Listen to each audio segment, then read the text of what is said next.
Papaliwanag ako. Anong Han? Sino to? Asawa niya ako. Asawa mo? Oo. Akala ko ba wala kang asawa at single ka? Babe, nang-enjoy ka ba? Man, sarap na ng pagkain ko. Sa susunod, dadaling kita sa mas mamahalin pang kainan. Talaga ba? Oo naman, para sa'yo. Gagawin natin lahat. Asahan ko yan. Oo.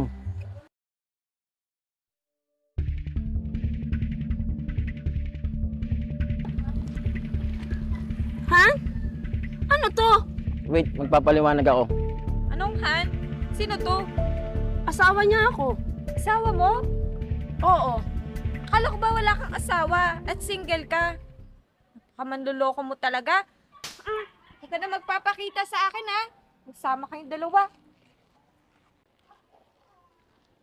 Ano yun? Kabit ko, bakit? Kabit? Oo. Talaga lang ha? Matapos ko magpakahirap sa pagtatrabaho, yan ang gaganti mo sa akin? Bakit? Sino bang una nagkamali sa atin? Di ba ikaw? Nahuli kitang may kahalikan noon. Sigurado kang kabit ko. Oo, sigurado ako. Wow. Ano to, gantihan? Ganyan Oo. ang ibig mo sabihin. Oo, para maramdaman mo rin yung ginawa mo sa akin. Yung naramdaman ko noon, paparamdam ko sa'yo ngayon. Bakit kailangan mong iparamdam sa akin? Dahil napakasakit noon. Sa palagay mo, hindi ko pinagsisihan lahat ng ginawa ko noon? Bakit? Pinagsisihan mo nga ba? Grabe ka. Grabe ka din. Alam mo yung pagtatrabaho ko.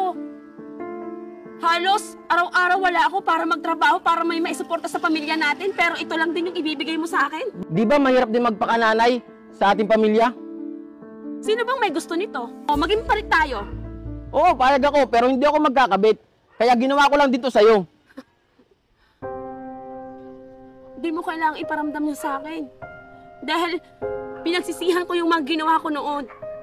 Hindi mo ba nakikita yung pagsisikap ko? Yung pagsisisi ko? Yung paano maayos yung pamilya natin? Bakit naisip mo rin ba ako nung ginawa mo din to?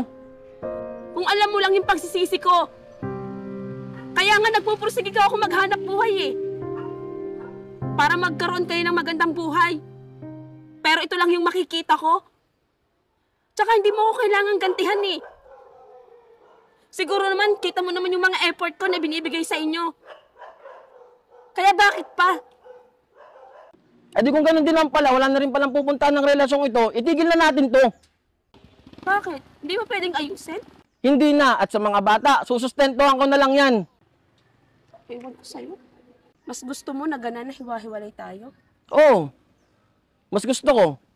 Dahil hindi mo rin naman naisip nung ikay nagkameron din ng kabit ha. Dahil nasa iyo ang dahilan. Nasa akin?